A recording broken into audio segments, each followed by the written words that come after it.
ঘন্টা নয়, আজকে 6 দিন। 6 দিনে আপনার প্রায় 100 ঘন্টার উপরে পার হয়ে গেছে। আমি আগামী 24 ঘন্টায় আপনাদের সময় দিচ্ছি।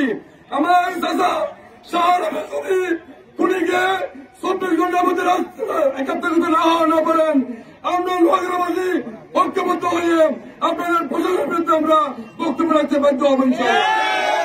আমার প্রিয় জনতা, ওনার 4টি ছেলে কার্মিক ছিলেন, 4টি ছেলেকে মাদ্রাসায় পড়িয়েছেন।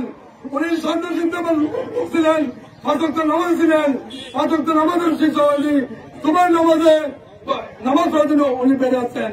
ছোট একটা কথার কারাগারের মাধ্যমে ওনাকে হত্যা করা হয়েছে।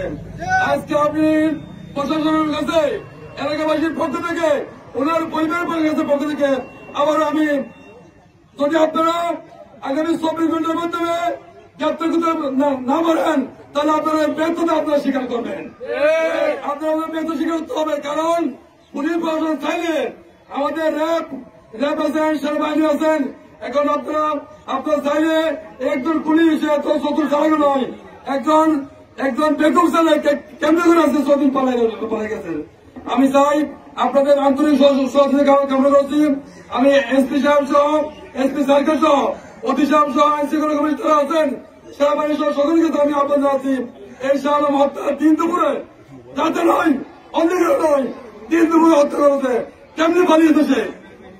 আমি সর্বশেষ উপস্থিত যারা সর্বোচ্চ জনতা যারা হয়েছেন, সাংবাদিক ভাইরা আপনারা বেশি প্রচার করবেন।